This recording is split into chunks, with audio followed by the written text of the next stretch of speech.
My name is Neal Kibby. I've been associated and member of Bethlehem Lutheran Church since 1944.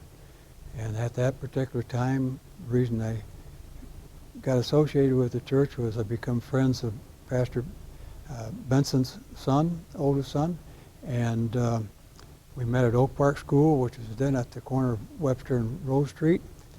I was confirmed in 1949, and at that time we used to have what Pastor Carlson started. It was a youth club, and we had about 10 to 12 members.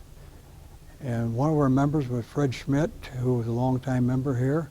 And Fred always told me he lived, he told me because he lived right behind the church on Webster Street, he always heard the bell, and he had to run out the back door to make time to get to Sunday school or get to church because of the bell.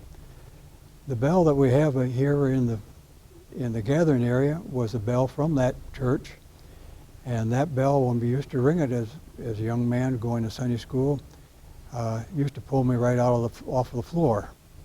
After Reverend Benson had moved away, we got an older minister that was retired from Grand Rapids, and he used to come up on Sundays and preach. And one of the things, he always wanted to make sure everybody was here on time.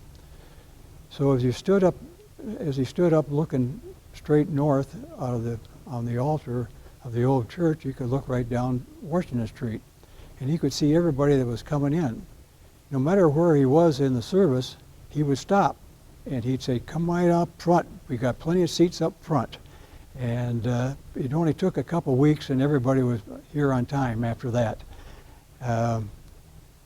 Relating to the church here, when it was being built, Eric Bash was then treasurer at the time, and Eric climbed the north wall on the scaffolding of the north wall and laid a nickel in the top 3 bricks of that building, and he declared that he didn't ever want to have the church go broke, so that's why he put the nickel there. There also was a story, and I can't verify that, but the masonry that did the cornerstone also laid a quarter in the masonry in the corner of 1954 Yearstone.